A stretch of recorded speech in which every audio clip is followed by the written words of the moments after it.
Tengo un poquito de cara de tuto después de la nochera, pero bueno, hay que seguir estudiando. Esta cuestión es así, es una tortura. Ahora, continuando con el análisis del cedulario, nos corresponde ahora hablar sobre un tema que también se pregunta, que es la inoponibilidad. ¿Qué entendemos por inoponibilidad?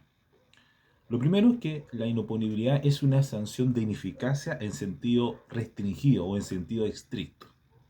Eso es lo primero que hay que señalar. De ahí viene la inoponibilidad, junto con la revocación, la resolución, la resiliación. Son sanciones de ineficacia en sentido estricto. Lo segundo es que la inoponibilidad no tiene por así decirlo, un concepto legal. En tercer lugar, la inoponibilidad per se es una sanción civil. Eso es su naturaleza jurídica. La inoponibilidad es una sanción civil. Ahora, tenemos que entrar a conceptualizar esta institución. ¿Cómo podemos definir la inoponibilidad? Podemos señalarla de la siguiente manera o definirla de la siguiente manera. La inoponibilidad es la ineficacia de un acto jurídico. La inoponibilidad es la ineficacia de un acto jurídico o ineficacia de su nulidad respecto de terceros. ¿Por qué? Por no cumplir las partes, un requisito externo del acto, o por lesionar intereses ajenos dirigidas a proteger a terceros. La inoponibilidad entonces es la ineficacia de un acto jurídico o la ineficacia de su nulidad respecto de terceros por no cumplir las partes, un requisito externo del acto o por lesionar intereses ajenos dirigidos precisamente a proteger a terceros. Ese es un concepto de inoponibilidad. Repito, la inoponibilidad es la ineficacia de un acto jurídico o la ineficacia de su nulidad respecto de terceros por no cumplir las partes, un requisito externo del acto o por lesionar intereses ajenos dirigida precisamente a proteger a los terceros. Un poquito abstracto el concepto, pero se puede dar este u otro concepto que uno maneje. Ahora vamos a estudiar los tipos de inoponibilidad. Ya hay distintas clases de inoponibilidad. Tenemos en primer lugar inoponibilidad de fondo, en segundo lugar tenemos la inoponibilidad de forma y en tercer lugar tenemos la inoponibilidad por nulidad. Vamos en primer lugar a estudiar la inoponibilidad de fondo. Y cuando hablamos de inoponibilidad de fondo, dentro de esta encontramos dos subtipos de inoponibilidad de fondo. Número uno, por falta de concurrencia o consentimiento. Y número dos, por fraude. Entonces, son dos subtipos de inoponibilidad de fondo. Luego hablamos de inoponibilidad de forma. Y esta inoponibilidad de forma se subdivide en por falta de publicidad, número uno. Número dos, por un conflicto entre una escritura pública y una privada. Y número tres, por falta de fecha cierta. Estos son tipos de inoponibilidad de forma. Y también tenemos la inoponibilidad por nulidad. Estos son los tres grandes tipos de inoponibilidad. Vamos a empezar a estudiar en primer lugar la inoponibilidad de fondo. Y la primera inoponibilidad de fondo que se estudia es por falta de concurrencia o consentimiento. Y dentro de la inoponibilidad de fondo por falta de concurrencia o consentimiento tenemos la siguiente. Número uno, venta de cosa ajena. ¿Qué es la venta de cosa ajena? Para ello hay que estarse al artículo 1815 del Código Civil. Cito textual, dice: la venta de cosa ajena vale, sin perjuicio de los derechos del dueño de la cosa vendida, mientras no se extingan por el lapso de tiempo. Esa es la venta de cosa ajena. La venta de cosa ajena vale, sin perjuicio de los derechos del dueño de la cosa vendida, mientras no se extingan por el lapso de tiempo. O sea, la venta de cosa ajena es válida, pero le es inoponible al dueño. O sea, en el fondo no le va a afectar a este. Por lo cual, el verdadero dueño mantiene el dominio del bien. ¿Y qué va a hacer el verdadero dueño que se ve desprovisto de ese bien? ¿No es cierto? Puede entablar la acción reivindicatoria para recuperar el bien que se le fue vendido sin su consentimiento. Entonces, esta es la venta de cosa ajena como primer subtipo de inoponibilidad de fondo por falta de concurrencia o consentimiento. Luego tenemos la promesa de hecho ajeno, que también es un tipo de inoponibilidad de fondo por falta de concurrencia o consentimiento.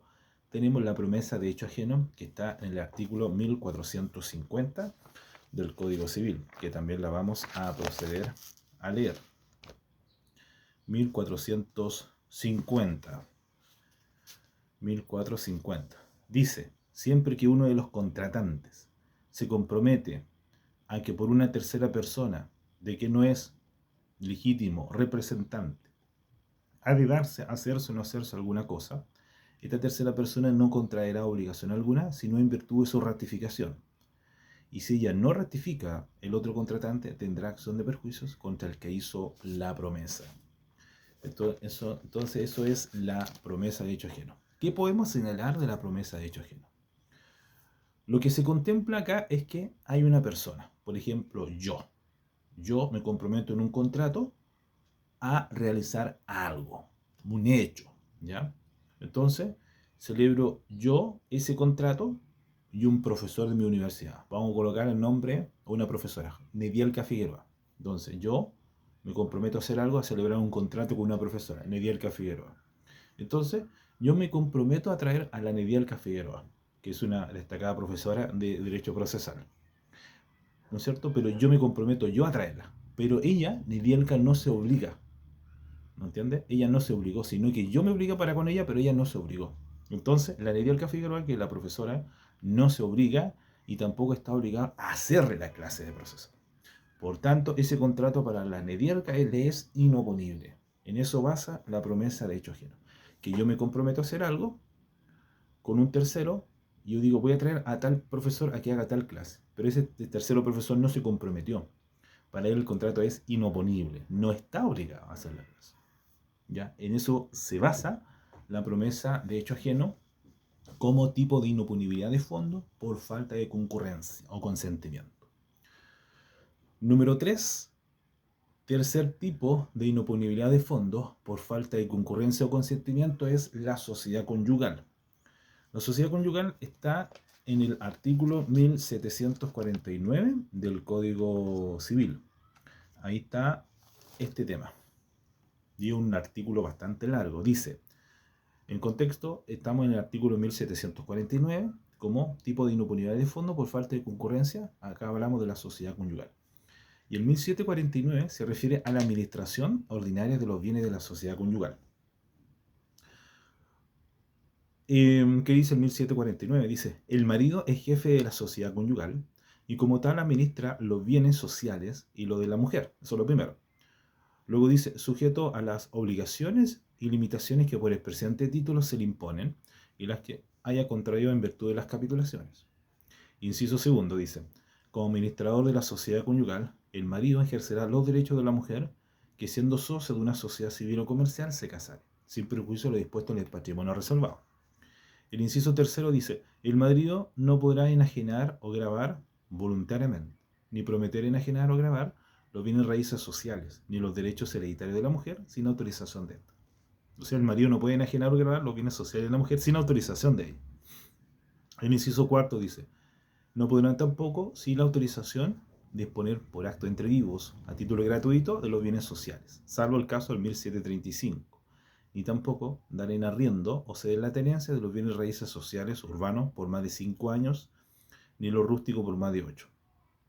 Inciso tercero, cuarto, quinto. Si el marido se constituye aval, codeudor solidario, fiador u otorga cualquier otra caución respecto de obligaciones contraídas por terceros, solo obligará a sus bienes. Luego dice, la autorización, que es lo que corresponde acá, cuando hablamos de inoponibilidad de fondo por falta de concurrencia, el inciso sexto dice, la autorización de la mujer deberá ser específica y otorgada por escrito o por escritura pública, si el acto exigiese esa solemnidad o interviniendo expresa directamente de cualquier modo en el medio. Podrá prestarse, en todo caso, por medio de mandato especial que conte por escrito o por escritura pública. La autorización a que se refiere el presente artículo podrá ser suplida por el juez, previa audiencia a la que será citada la mujer. Y si ésta la negare, sin justo motivo. Podrá asimismo ser suplida por el juez en caso de algún impedimento, como el de menor edad, demencia, ausencia real o aparente, y de la demora se sigue perjuicio. ¿Ya? Entonces, ¿qué quiere decir esto de la sociedad conyugal como inoponibilidad de fondo por falta de concurrencia? En el contexto de que acá tiene que haber o hay una falta de autorización. O sea, en el contexto es que el marido le debe pedir autorización de la mujer. Por ejemplo, para enajenar bienes raíces sociales, ¿no es cierto? Ahora, si el marido lo enajena y no obtiene la autorización de la mujer, ahí hablamos de inoponibilidad en el exceso, ¿ya? Ahora, si supera esos 5 años que señala el 1749, ese acto es inoponible a la mujer. Cuarto tipo de inoponibilidad de fondo por falta de concurrencia es el arriendo de cosa ajena. El arriendo de cosa ajena está conceptualizado en el artículo 1916 del Código Civil, que también lo vamos a leer. Dice 1916. Son susceptibles de arrendamiento todas las cosas corporales e incorporales que puedan usarse sin consumirse. Son susceptibles de arrendamiento todas las cosas corporales e incorporales que pueden usarse sin consumirse, excepto aquellos que la ley prohíbe arrendar, y los derechos estrictamente personales como los de habitación y uso. Puede arrendarse aún la cosa ajena y el arrendatario de buena fe tendrá acción de saneamiento contra el arrendador en caso de evicción. Cuarto caso de inoponibilidad de fondo por falta de concurrencia es la prenda de cosa ajena. Y el quinto caso de inoponibilidad de fondo por falta de concurrencia es que el caso del mandatario que actúa fuera de los límites del mandato. Y esto está en el artículo 2160. 2160. Acá está ese tema. Vamos a ir al 2160. Dice, el mandante cumplirá las obligaciones que a su nombre haya contraído el mandatario dentro de los límites del mandato. Será, sin embargo, obligado el mandante, si hubiera rectificado expresa o tácitamente, cualquiera obligaciones contraídas a su nombre. O sea, estamos hablando del mandatario que actúa fuera de los límites del mandato. O sea, si en el fondo si el mandatario actúa fuera de los límites del mandato, y es, por ejemplo, y es para comprar algo, y compra algo más, por ejemplo, algo que el mandante no le encargó al mandatario, y este lo hace, este no obliga al mandante, al menos que este lo rectifique. ¿Ya? Esto es otro tipo de inoponibilidad de fondo por falta de concurrencia o consentimiento. Eso es en cuanto al primer tipo de inoponibilidad de fondo por falta de concurrencia. Los tipos, entonces repasemos.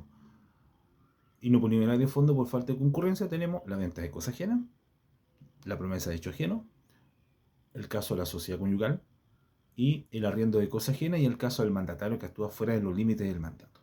Esos son los inoponibilidades por falta de concurrencia o consentimiento. Ahora, hablemos de otro tipo de inoponibilidad de fondo y es la inoponibilidad por fraude. Inoponibilidad por fraude. Y acá tenemos que ir al artículo 2468. 2468, que nos habla de la inoponibilidad por fraude. 2468. ¿Qué dice dicho artículo? Para ir redondeando y sintetizando, la inoponibilidad de fondo por falta o por fraude, bien digo, acá estamos en el contexto de que hay un deudor. Y este deudor, Juanito Pérez, ¿no es cierto?, quiere perjudicar a su acreedor. Y este deudor es tan negligente que empieza a enajenar sus bienes para no pagar. Entonces, con esto, los acreedores buscan que esos bienes que enajenó este deudor negligente para no pagar a los acreedores, estos buscan que esos bienes regresen al patrimonio del deudor. ¿Por qué? Porque este vendió a un tercero. ¿Ya? Entonces, para los acreedores, esos actos que realizó este deudor negligente les serían inoponibles. Ese es un caso de inoponibilidad de fondo por fraude. ¿Ya? Sigamos. Otro tipo de inoponibilidad de forma ahora hablamos de la inoponibilidad de forma, es la falta de publicidad. Inoponibilidad de forma por falta de publicidad. Y dentro de la inoponibilidad de forma por falta de publicidad encontramos distintos tipos también. Por ejemplo, encontramos el caso de la cesión de derechos personales que no fue notificada al deudor. Inoponibilidad de forma por falta de publicidad, tenemos el caso de la cesión de derechos personales que no fue notificada al deudor. Esto dice en relación que una vez efectuada la cesión, esta necesariamente tiene que ser notificada al deudor en forma personal. Si esta notificación no se realiza, ese cambio de deudor es inoponible al primitivo deudor. Eso es el primer caso de inoponibilidad de forma por falta de publicidad. Otro caso es el caso de la sentencia de prescripción no inscrita. Y esto está en el artículo 2503. Esto dice en relación que esa sentencia debe necesariamente ser inscrita. Si no se inscribe, es inoponible a terceros. Otro caso de inoponibilidad de forma por falta de publicidad es el artículo 447, que es respecto al decreto de interdicción. El decreto de interdicción es el medio que hay para que una persona interdicta administre sus bienes. Si los avisos no se practican, esa interdicción es inoponible. ¿Ya? Eso. Otro tipo de inoponibilidad de forma es por escritura privada. Y aquí hablamos del artículo 1707. ¿Qué dice la inoponibilidad por escritura privada? Dice el 707 que cuando se tiene una escritura pública y se altera por una privada, para los terceros vale lo que dice la escritura pública, aunque hayan cambiado algo de la escritura privada. Claramente. Otro tipo de inoponibilidad por escritura privada es por falta de fecha cierta. El mérito de una escritura pública es otorgar fecha cierta. Si es escritura privada a tercero, es inoponible. ¿Ya? Y también tenemos la ineficacia por nulidad. Esto es que un acto es declarado nulo, pero no afecta a terceros. Aquí hablamos de la nulidad del matrimonio. Eso como primer aspecto de la inoponibilidad. Seguimos estudiando la inoponibilidad. Ahora tenemos que entrar a estudiar en cómo se alega la inoponibilidad. Tenemos que entender que la inoponibilidad se va a alegar a petición de parte. Esto es en el sentido de que la parte interesada debe alegar la inoponibilidad, pero como excepción perentoria. Si estamos en un juicio ordinario, la debe alegar al momento de contestar la demanda. Ahí la tiene que alegar. ¿Y cómo se sanea la inoponibilidad? La inoponibilidad se sanea, número 1, por prescripción de la acción. Número 2, se sanea cuando se omite una formalidad de publicidad. 3, se sanea por la ratificación. Y 4, se sanea en el caso en que el que rectifica la inoponibilidad, el dueño la hace suya. Vamos analizando cada una. La inoponibilidad se sanea por prescripción de la acción. Por ejemplo, si prescribe la acción pauliana en un año, no se puede alegar la inoponibilidad. Ese es el plazo de prescripción. Si transcurrió el año, no se puede alegar después la inoponibilidad. Segundo caso es cuando se omite una formalidad de vía de publicidad. Esto es que se va a sanear con el cumplimiento de la formalidad de la vía de publicidad. Tan sencillo como eso. 3. Se sanea por la rectificación. Recordemos que la rectificación es un acto jurídico unilateral por el cual se hace ponible el efecto de un acto que en principio es inoponible. Y cuarto, ¿cómo se sanea? Por ejemplo, el que rectifica la inoponibilidad, en este caso el dueño, si el dueño la rectifica, hace suya la acción. ¿Ya? Esto es pero muy somero lo que es la inoponibilidad, muy sucinta, muy resumido, pero para tener una idea.